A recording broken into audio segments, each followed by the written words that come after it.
Good evening, everyone. A warm welcome to all of you on this Monday special webinar series of the CENTA TPO. As you're probably aware, this will be a fortnightly series happening every Monday, and this is focused on the International Teaching Professions Olympiad, popularly and fondly known as the CENTA TPO. Today is the fourth webinar of this series, and it's a very special one for us. Of course, it's coincidentally falling on Children's Day, which also happens to be a very warm day in a lot of school leaders, in most school leaders' hearts. But also because today we are attempting to decode the CENTA TPO School Leaders track. I can see on the chat that we have people from all over the country joining us. It'll be great if you can enter the name of your school, your location, along with a good evening greeting to the rest of us.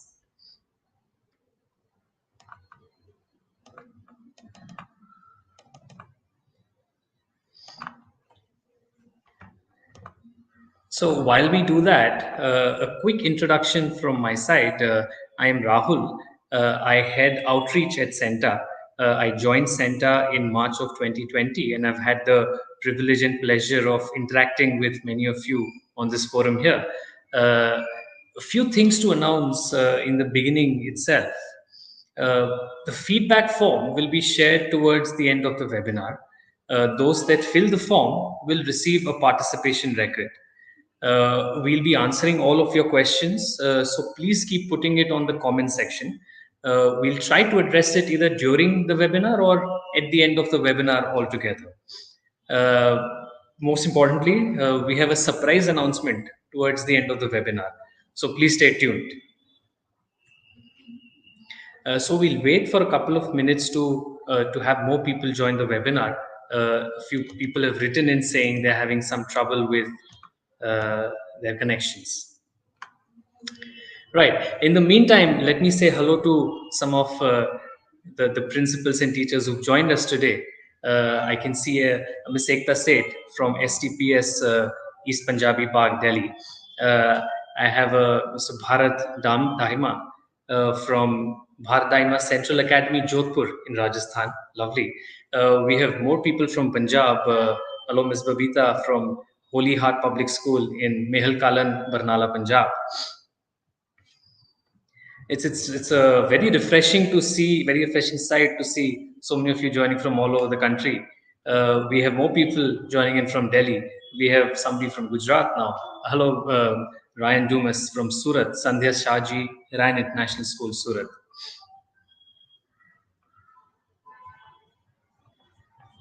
So while you all please continue writing in to this forum, let's get started at the topic at hand, which is the school leaders track of the CENTA TPO. And who better to help us decide this or decode this than the person that topped this track in last year's CENTA Teaching Professionals Olympiad, which is Ms. Radhika Srinivasan. I'll do a quick introduction of Ms. Radhika, and then we'll move on with this presentation. So Ms. Srinivasan comes with over 25 years of experience in education and is currently the principal at the Shriram Universal School, Palava. In addition to having topped the school leaders track in last year's CENTA TPO, she has also been a multiple time TPO topper. Her contributions to the field of education are vast, from being a panelist in over 40 webinars related to the future of education, sustainable development goals, and STEM, to being a facilitator in multiple global education programs. She has always pushed the envelope and shared her knowledge with the larger ecosystem. She is currently pursuing her PhD in education from Mumbai University and is an avid trekker and wildlife enthusiast too. Ms. Srinivasan, we are honored to have you facilitate today's School Leaders webinar. Thank you and a very warm welcome to you, ma'am. Thank you, Rahul, and namaste to all. I hope that today's decoding session would help a lot of school leaders to take up the CENTA TPO in this year and the years to come. Thank you. Thank you so much for that, ma'am. So before we get started, we have some of our international participants also here. There's a Pratima from Dubai. We have a Telangana representative now, Ms. Srujana from Arbor International School, Hyderabad. Welcome, ma'am. We have Huma Parveen, ma'am, from City Montessori School, Lucknow. Hello, ma'am. Uh, and we have Ms. Sujata Sila from Chennai. Pleasure to meet so many of our supporters and collaborators from all over the country and beyond. Right. So, as many of you might know, the first edition of the CENTA Teaching Professionals Olympiad was in 2015. And today we are proud to be hosting the eighth edition of this competition, in this being the eighth year of CENTA's existence. The CENTA TPO was started because CENTA is fundamentally about creating rewards, recognition, and career growth opportunities for teachers. However, when you look at career growth, when you think about it as a concept, it happens over a very long period of time as your career moves on in phases. What we wanted to do was introduce something that will lead to immediate reward and recognition for competent teachers and then lead to a positive value cycle for them to continuously invest in their development. To that end, the TPO, the Center TPO was born. The idea was to conduct an annual competition where teachers can compete at a large scale in an international forum, hopefully, and showcase their competencies to get rewarded immediately for the same. We also have been very fortunate over the years to have distinguished partners supporting us. We had Reliance Foundation, Education World, and a slew of other partners who we'll also discuss in a bit to provide rewards and recognitions for winning teachers. So, in today's webinar, we'll now tell you about a little more about the various aspects of what we'll cover. So, we'll of course have the overview of the CENTA International TPO. We'll have the details of the prelims. So, we'll tell you a little bit about the format, the marking scheme, the competencies covered that you have to then focus on, etc. The main focus of this webinar will be to unpack the CENTA TPO School Leaders track using sample questions, uh, and ably supported by Ms. Radhika Srinivasan to decode, as we said earlier, this particular track. And then, of course, the final step is to prepare for the CENTA International TPO 2022.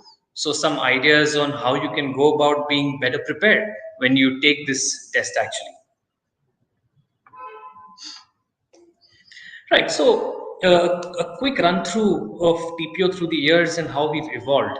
I mean, what what you must have also noticed from when I was introducing Ms. Radhika Srinivasan was this this urge almost to keep learning. So she's still pursuing a PhD despite having such a distinguished career, and that's the kind of value system that we also want to foster among all our teachers in the community and school leaders. So, in the same vein, CENTA also has constantly tried to evolve to be able to mirror what teachers and principals, educators overall in the ecosystem need. The TPO is a perfect microcosm of that. So, in 2015, we hosted the TPO in 7 cities. In 2019, we are now across 75 cities in 2 countries. And by the way, this was 2019. We've grown since then also because now it's fully international, fully online and international. I think we made that switch in 2020 during the dark days of the pandemic. And our aim was to be a shining light to try and help educators all over the world, which is where we went fully online.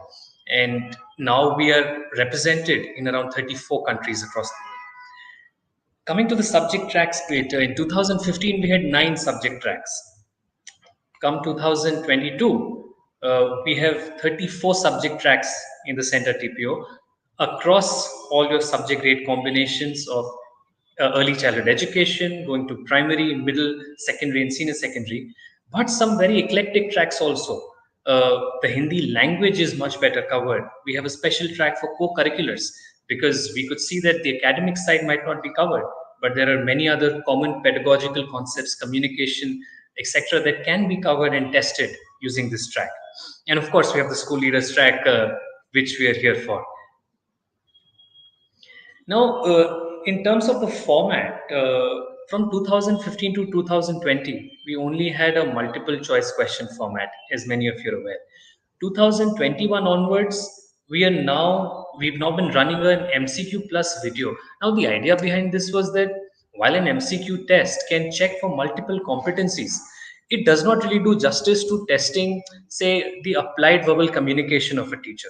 So while your concepts might be very clear, how do I test myself and get rewarded for my verbal ability also?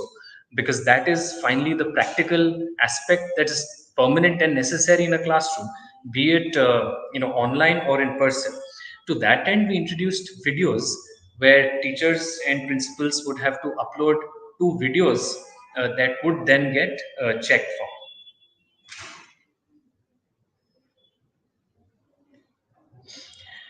So, just going through the salient points about the TPO, it's a fully online competition.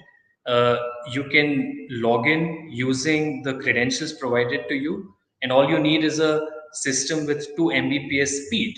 But of course, the higher the better. While we highly recommend that you use a laptop, you can of course take the test using a mobile phone also, or of course on a desktop or a tablet. It's a two-stage competition. The prelims will run up to 31st of December, around 31st of December, and the toppers will be invited to the finals, which should be held in another 3 months' time from December. It's an international competition, so you have prizes across not just subjects and tracks, but also across countries. And the format itself, it's a 2 hour test for prelims, which is the 20 multiple choice questions and two short videos. So, this in a nutshell is the overall format of this test.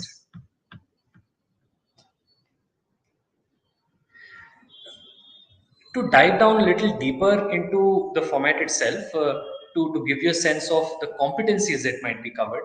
So, the TPO prelims has two parts, the multiple choice questions and the video assessment. So, you have 20 multiple choice questions that have 25 marks weightage attached, and you have a video assessment where you have two videos which then add up to 25 marks again. Going further, the multiple choice questions cover two broad competency areas. Now, again, this is a very specific track for school leaders. So it's aimed at people who are already in a school leading position. So either they're principals, they're headmasters, headmistresses, they're administrators, coordinators, and people who want to then make that leap. So if you are aspiring to a managerial position in a school or an administrative one, then this is a very good stepping stone towards that on multiple fronts, to also figure out your competencies apart from being rewarded and recognized. Hence, this competency sets that you see, the technical and the professional plus administrative competencies, are the broad competency sets that get checked for in this test. The video assessment, you have the academic and the non-academic. So again, the idea is for us to be able to check both your communication in an academic setting. So when you're maybe addressing teachers from an academic point of view, and also in a non-academic, purely administrative point of view, because those go very hand in hand when it comes to administration.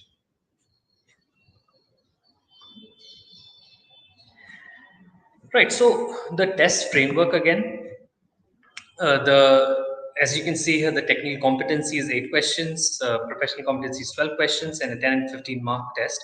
Now here you can see a small screenshot of the test platform itself.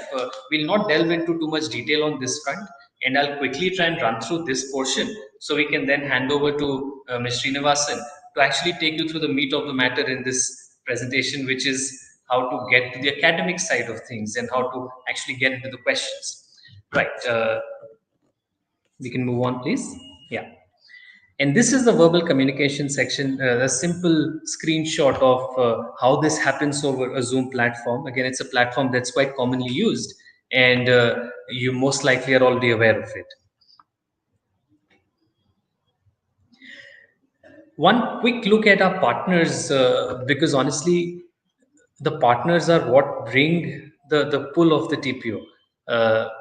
They are the ones that are aligned with our broad mission of making teaching an aspirational profession.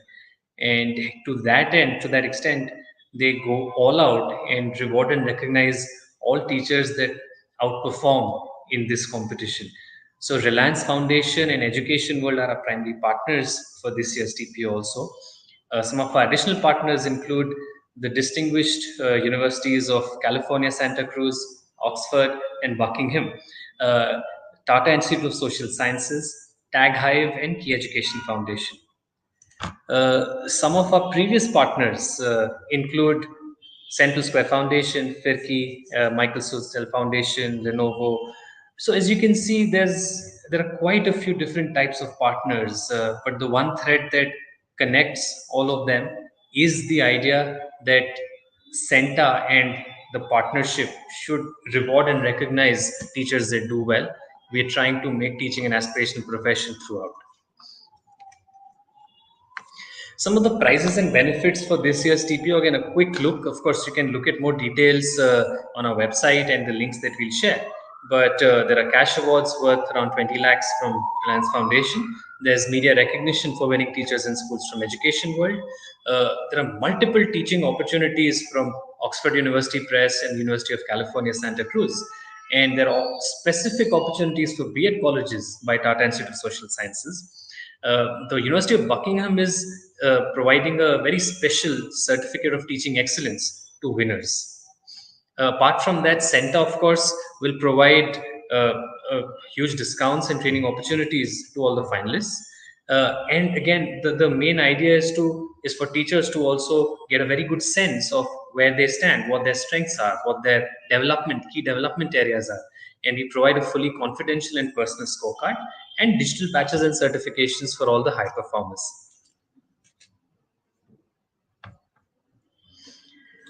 So as we say at CENTA, overall, and especially for the TPO, our aim is to reward, recognize, and celebrate teachers.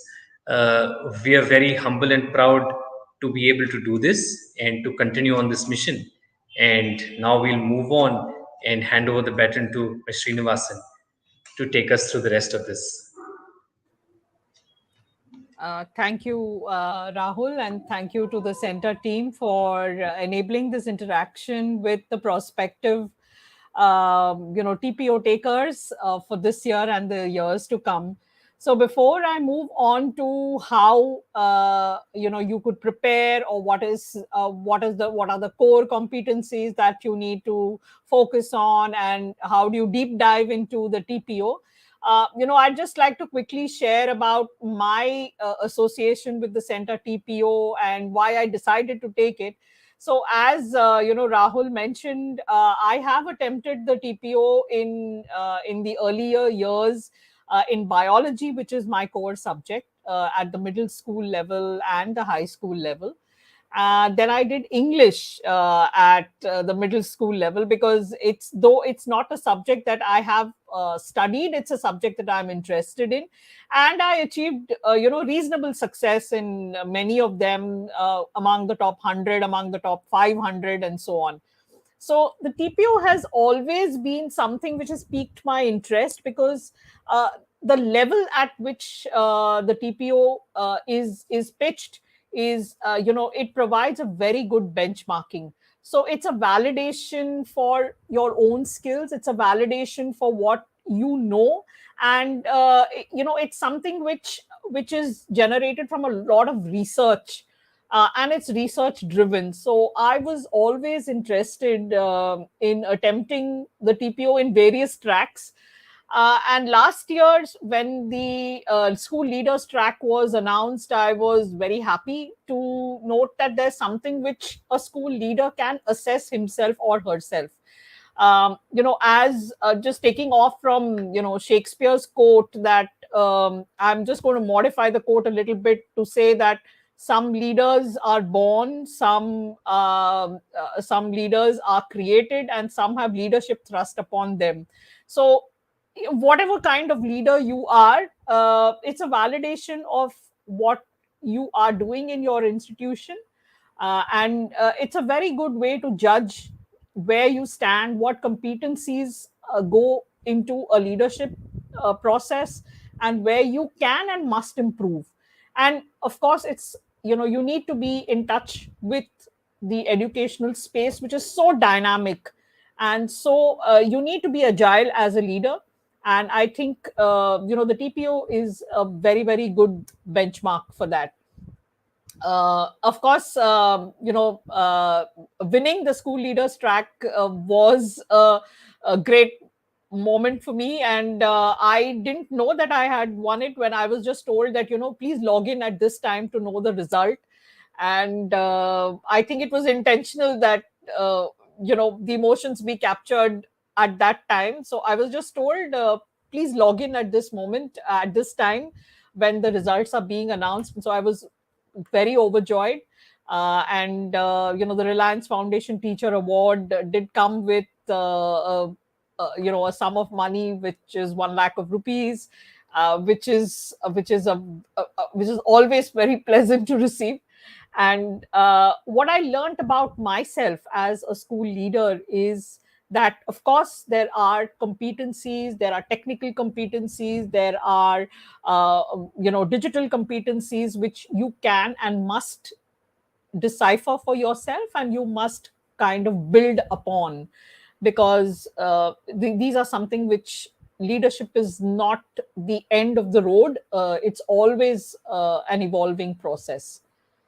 So, all right, moving on to uh, the the sample questions and how you can prepare for this, if so. So we are going to do this on menti.com. So I'd request the participants to open a new tab, go on to www.menti.com, and you can enter the passcode, which is visible on your screen right now, 497318084.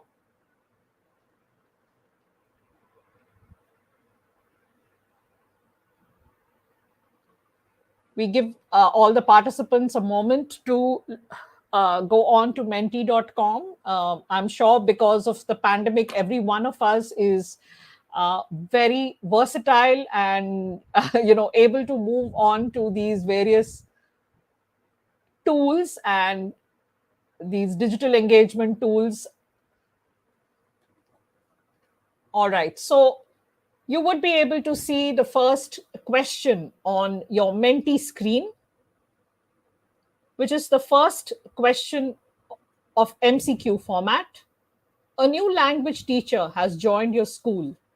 While observing her classes, you find that she brings in texts or novels at different, I'm sorry, one moment. Yeah, at different reading levels, gets support for some students from their peers, and designs a variety of assessment tasks based on the readiness level of the students. What is she doing? Choose the closest answer. So, this particular question is based on the section from technical competencies on the specific topic of content development. So we'll wait for the participants to log in their answers.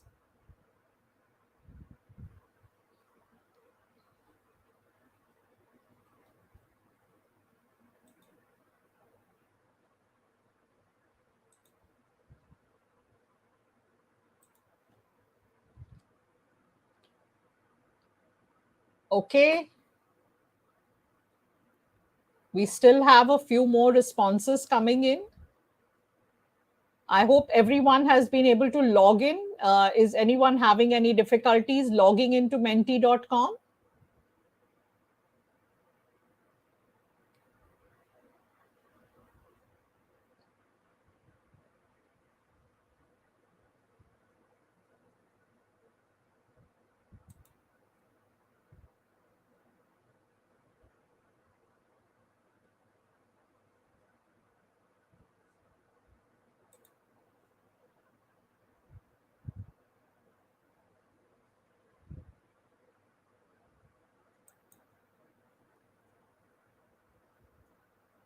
Okay, Suman is not able to log in. Are you logging in from the same device, Miss Suman?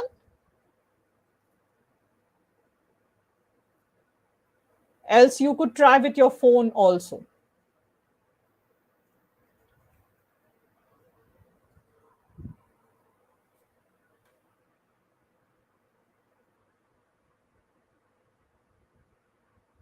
Okay.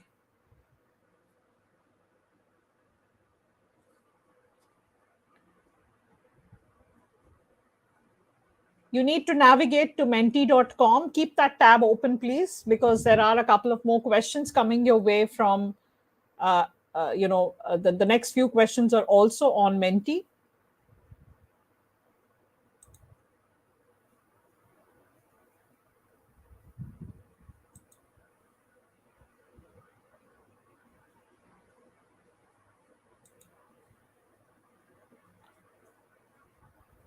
So just for the benefit of those who are not able to view the responses, I'm just going to read out the responses. A is being partial or biased towards a few students. B is using multiple intelligences as an instructional strategy in her classroom.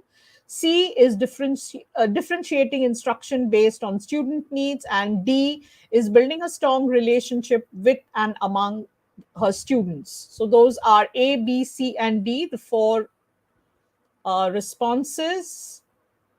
All right, should we move on to the answers? I'm not sure how many have responded.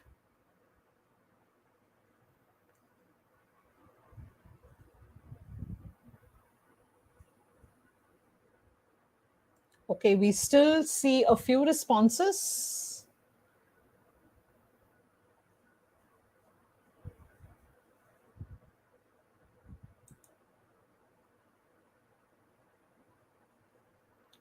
All right, are we ready to reveal the answers?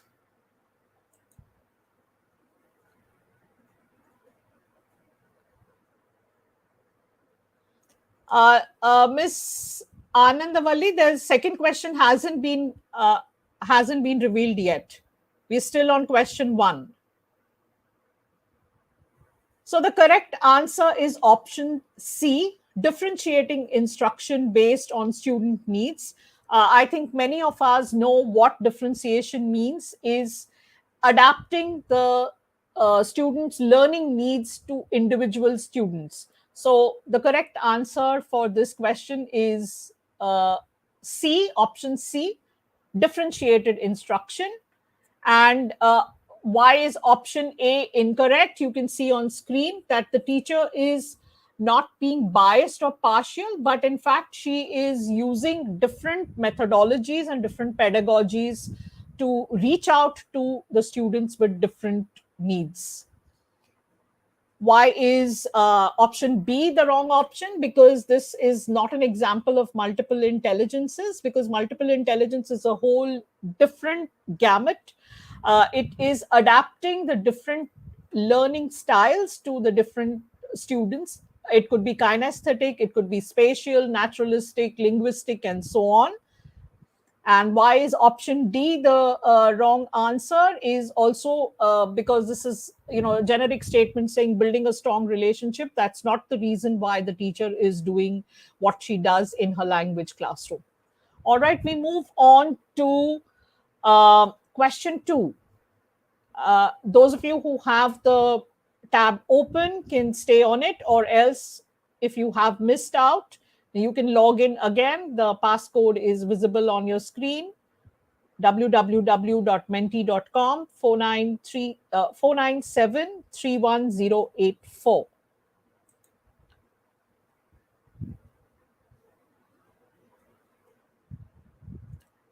All right. So the question two is, you complete a lesson and ask students to answer any three end of chapter questions of their choice once they reach home.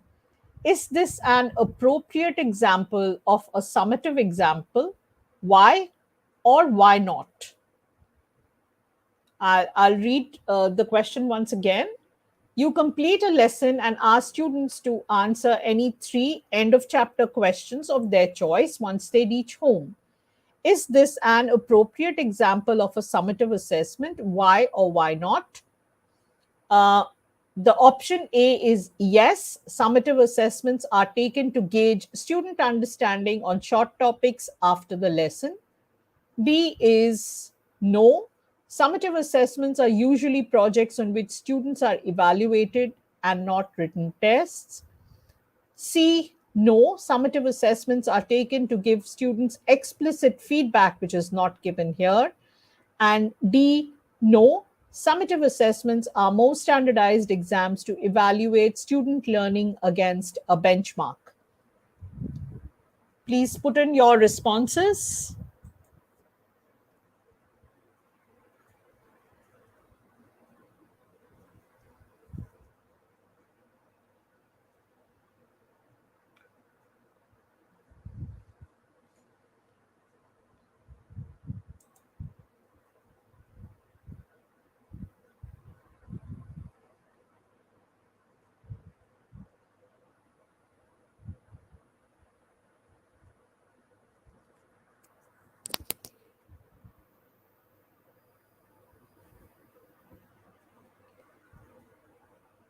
Those of you who have kept the tab open, you should be able to see the question 2, which has been put up on menti.com.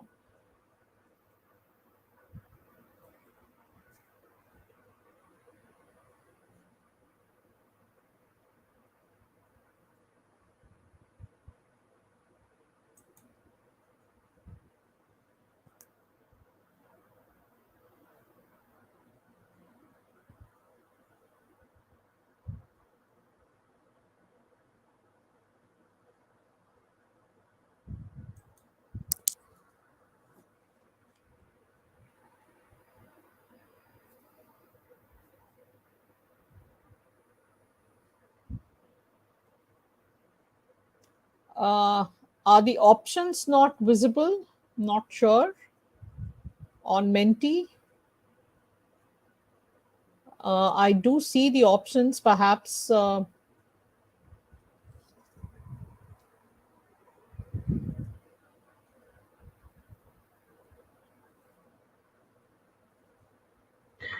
I think the options might not be very clearly visible. So I think, ma'am, if you allow me, I'll just maybe reiterate Sure, the sure. options. Yeah. So I'll quickly read out the question again. You complete a lesson and ask students to answer any three end of chapter questions of their choice once they reach home. Is this an appropriate example of a summative assessment? Why? Why not? And the options are yes, summative assessments are taken to gauge student understanding on short topics after the lesson. B, no. Summative assessments are usually projects on which students are evaluated and they're not written tests. C, no. Summative assessments are taken to give students explicit feedback, which is not given here. And D, no. Summative assessments are more standardized exams to evaluate student learning against a benchmark.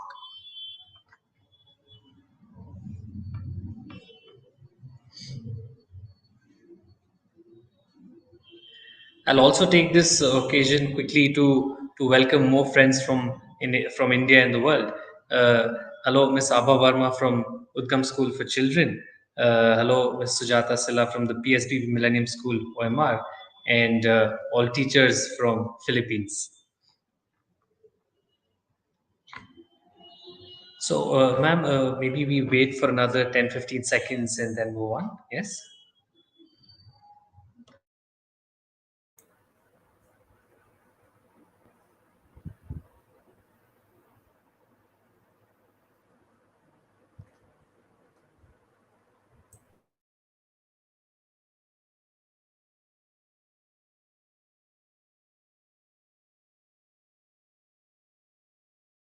Ms. Vidhu Saxena requests you to please go to Menti and enter your option there.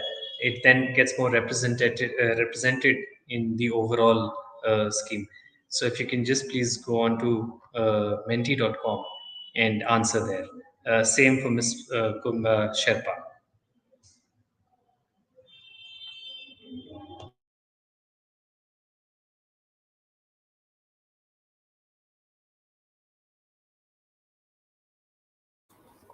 All right, so I think we can move on to the responses. I can see a whole lot of people have responded with D as the option. So let's move on and see what's the correct response.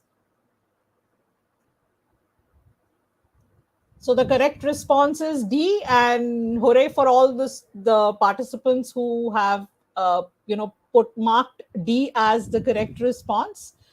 So uh, why is A not the right response? Because the summative assessments are used to evaluate student responses and not gauge student understanding. So A is not the correct answer. B is also an incorrect answer because that this is a misconception that summative assessments are project based only. All end of term exams or any marked assessment using utilizing student performance is evaluated is an example of summative assessment. So not only projects, any type of assessments could be a summative assessment. And C is also an incorrect response because summative assessments are not conducted to provide feedback, but that's not the purpose of a summative assessment. And D is the correct response. All right, so great going. I think the participants of this webinar are already, well primed to take the TPO. Let's move on to the next question.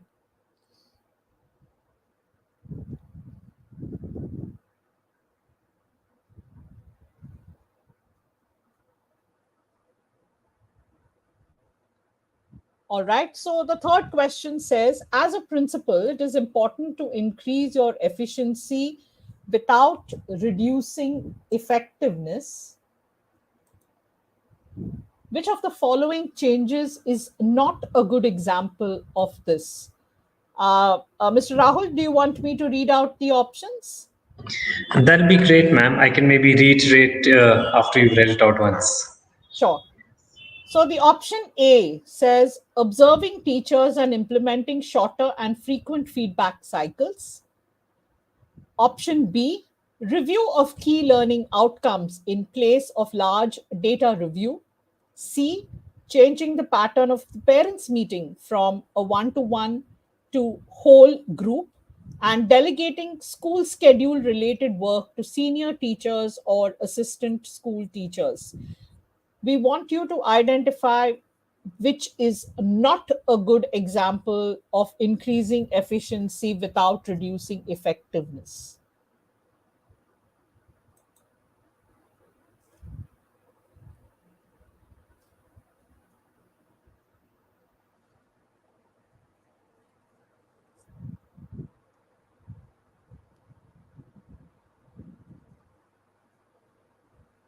Participants, you have to log in your responses on Menti and not on this chat window, because your responses will get recorded only when you respond on the www.menti.com window using the code that is on the screen.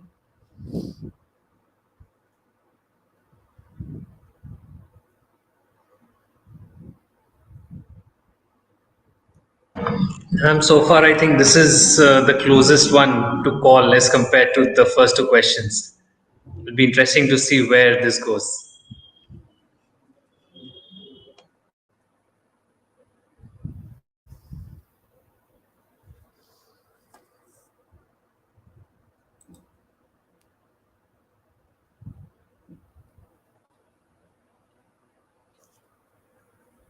So this MCQ is based on professional competencies plus administration, which a lot of principals, I think a lot of principals spend a lot of time doing administrative duties.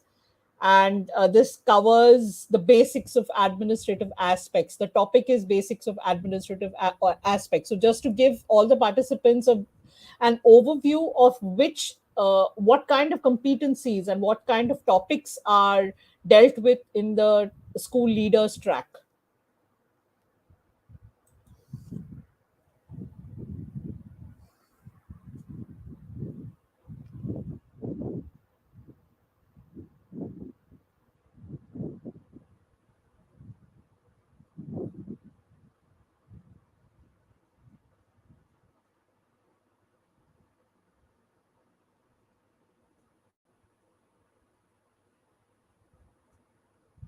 Okay, we wait for a few. There's still opinions divided, as Mr. Rahul said, opinions divided on this one.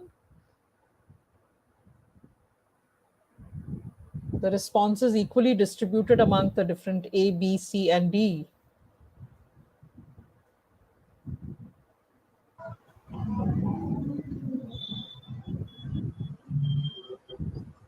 This might be a good time to call the time, ma'am.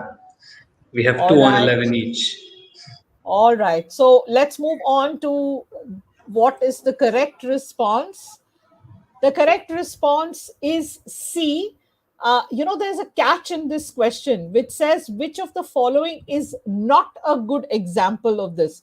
So while A, B, and D are good examples of increasing efficiency without reducing effectiveness, option C is not a good example of the statement of increasing efficiency without reducing effectiveness. So A is a good example since this will help to build uh, the presence of the school leadership with opportunity to give more and specific feedback. B is a good example. So can we move on to the responses slide?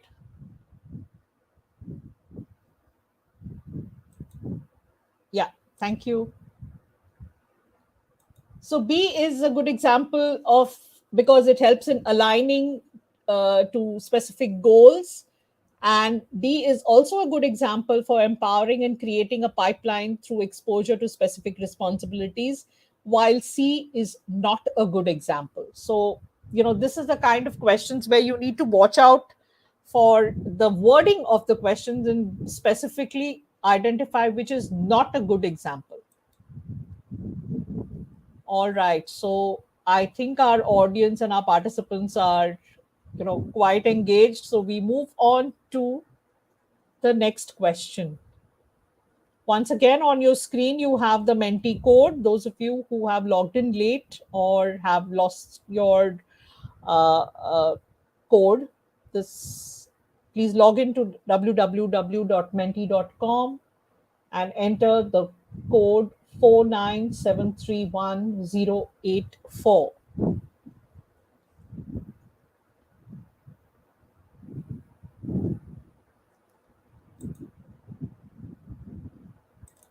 So, question 4, this question is from professional competencies and administration, and the specific topic is leadership styles. A school was organizing a science fair. The principal called a meeting of the teachers and communicated the theme and asked each teacher to decide a sub theme for his or her class and plan suitable project work. The principal's leadership style in organizing the science fair can be best described as A. Participative, where she values her teachers' inputs through the final decisions, though the final decisions are made largely by her. Transactional, where she is focused on her role of supervision and getting the job done. Autocratic, where she takes most of the decisions without much input from others. And D. Transformational, where she motivates her teachers through communication and gets involved with their goals.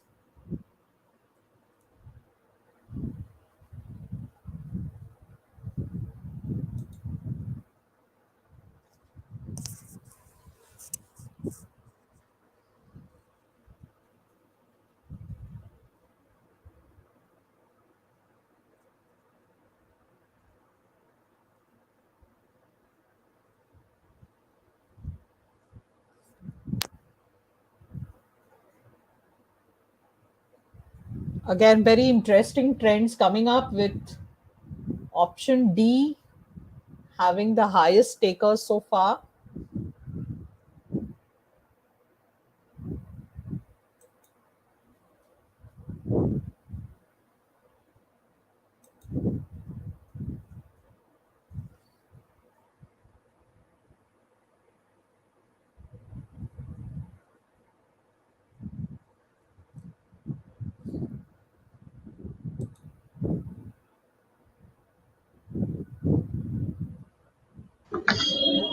Yeah, here we clearly see a trend, ma'am, with Yes, overwhelming majority choosing with D. D.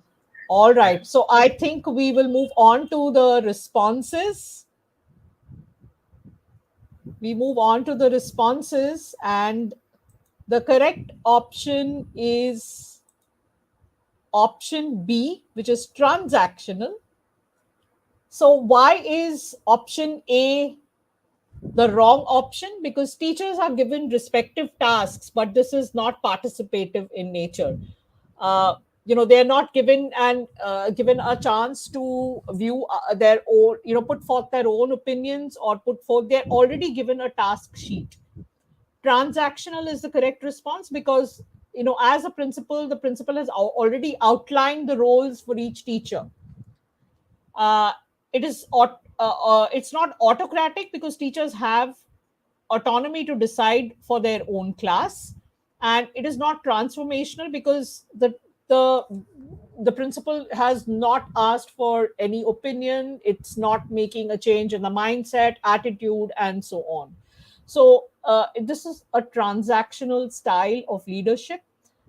Each one of us as school leaders may have a different style of leadership, but different decisions may require us to amend those leadership styles. And that's the key, because each one of us is born with certain personality traits or certain attitude and mindsets, but the key is to adapt and make those decisions in a more collaborative and more democratic, so there is a buy-in for every educator, for every staff member, that they feel committed, or they only don't feel that top down every all the orders are coming to us, and we don't have anything to say. So we move on to question 5.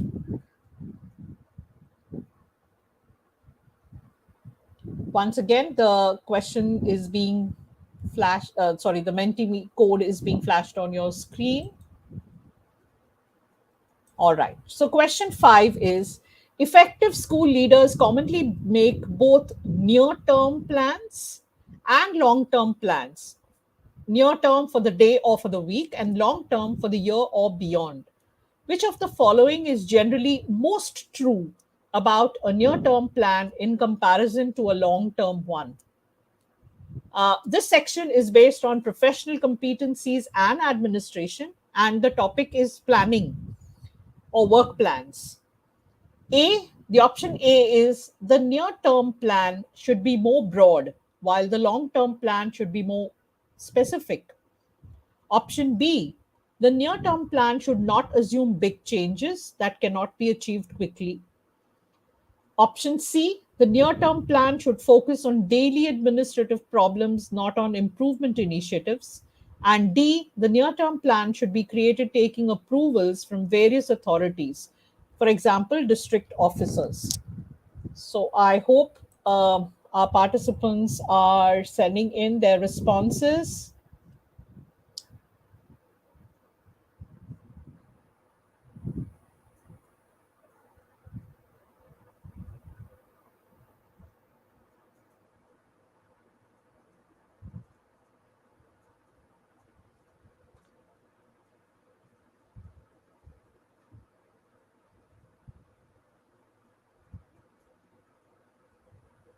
Once again, we're tied at A, B, and C, while D has no responses so far.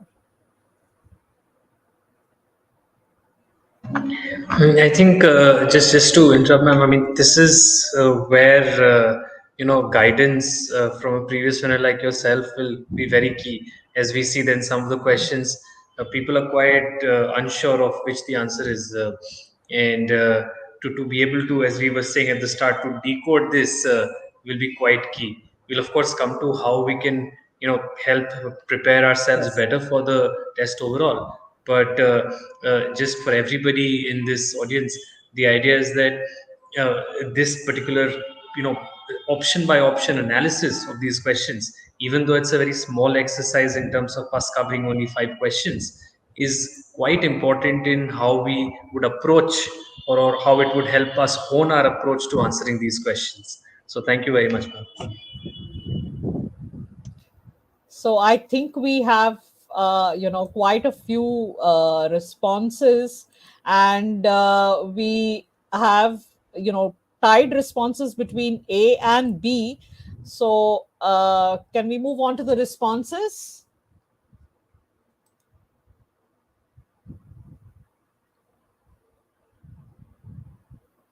Yes. So the correct option is B.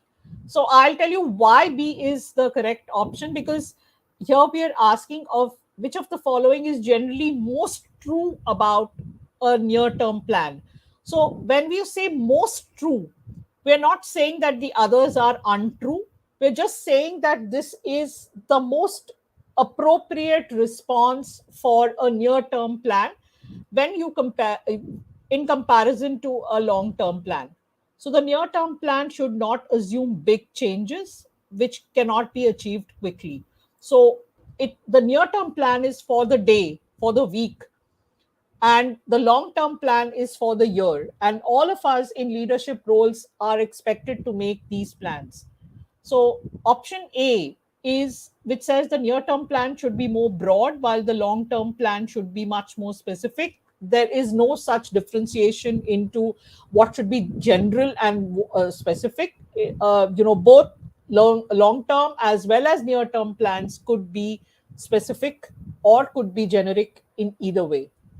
Why is C not the right option? Because uh, unless the plan for some coming week includes activities towards school improvement, the annual plan having them will not help. So, if you have not already planned for the coming week to introduce some activities, you cannot just plug in those activities only in the long term plan.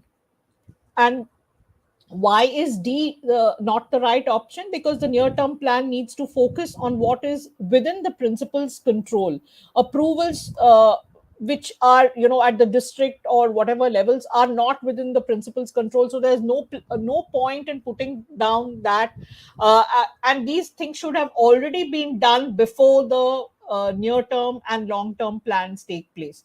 So if you're waiting to make a school expansion project, and if you're working on that without taking the necessary approvals, then your plan is not going to succeed, because you don't know whether you're going to get the approval for the school expansion or any such long term plan. So any kind of plan, if it needs any approvals, any certifications, or any kind of process to be followed, that needs to be completed before you can factor that into your school process.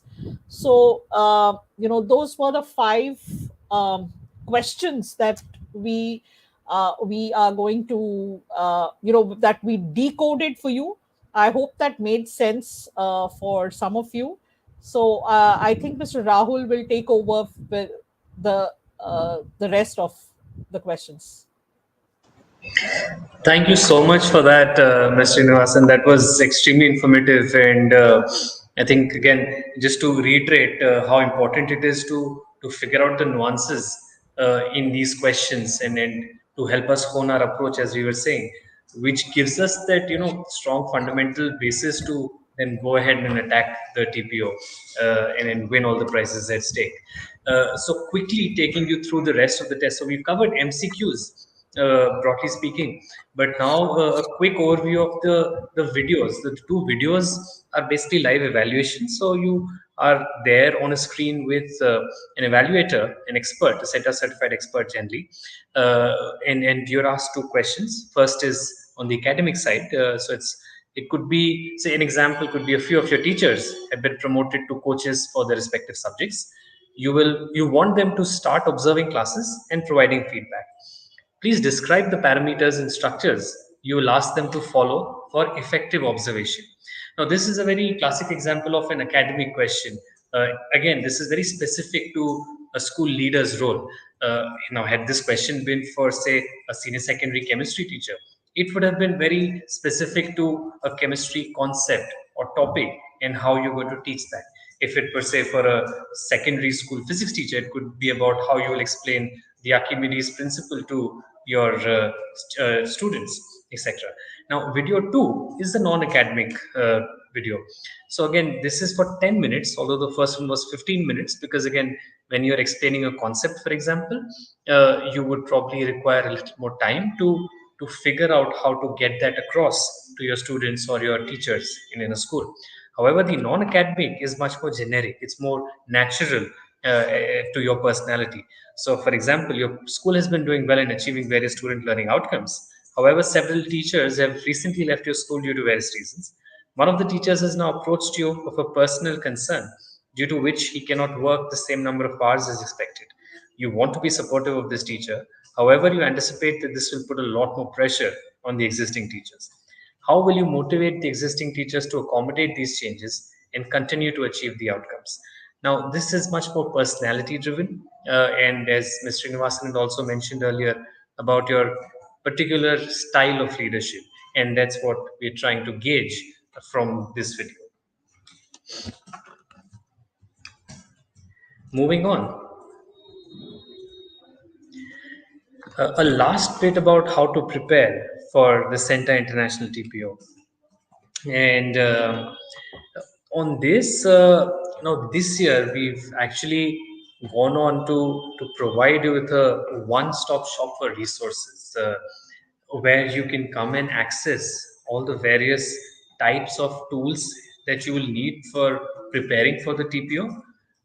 For example, sample questions, the live webinars where you can register and access the previous ones, guides to preparing for the final test, I mean, the prelims rather, and a curious corner with new resources added every day. The team has worked really hard on this and is constantly doing so to try and ensure that we can provide you with the most unique and active learning resources for as you prepare for the CENTA TPO. So what you see on your screen now is the page itself. As you can see, we've bifurcated all the information into the various subjects. You'll also see a school leaders track there soon. And you have the syllabus, you have various sample questions, you have question analysis, the CENTA standards, which is very important as I mean that's the basis for the questions. So it gives you that basis for modeling your thinking or bringing your thinking to the fore. CENTA cards, CENTA shorts, among many other things. Right, moving on.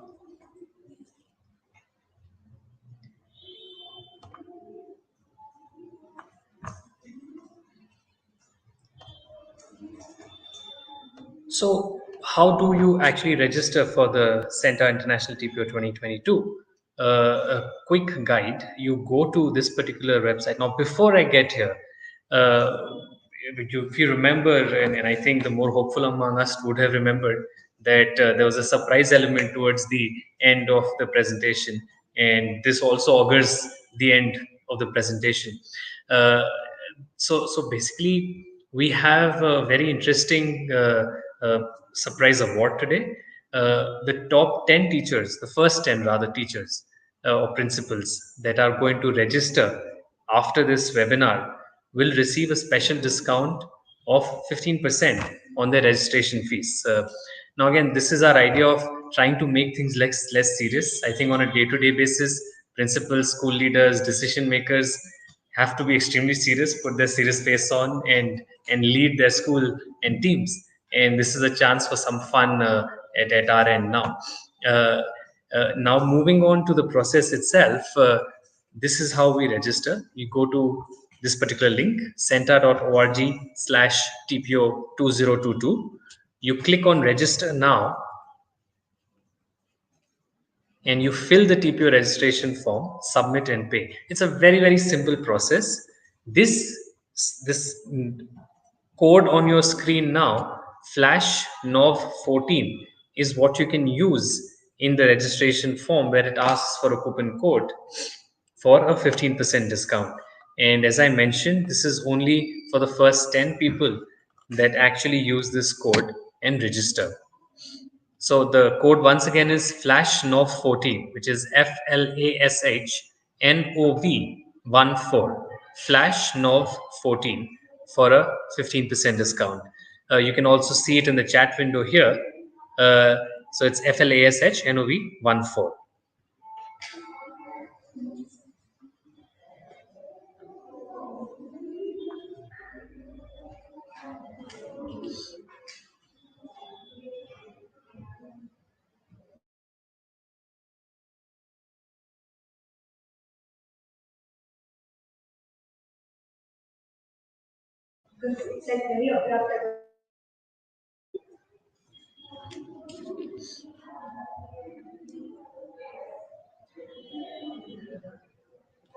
Great. Thank you, everybody, for this for attending this session. All the teachers, school leaders, our community from all over the globe in India. A very special thank you once again to Ms. Srinivasan for making the time to share her expertise with this. I mean, honestly, the greatest hallmark of a leader or a teacher is how generous they are with sharing their knowledge and learning. And I think today was a perfect example for us to see a previous winner share their expertise with you. Because honestly, when she's sharing her expertise with you, her chances of winning it might go down a bit, but that does not deter her. So thank you so much for your time and effort on this, ma'am. We're very humbled by your presence here. Thank you. Thank you very much.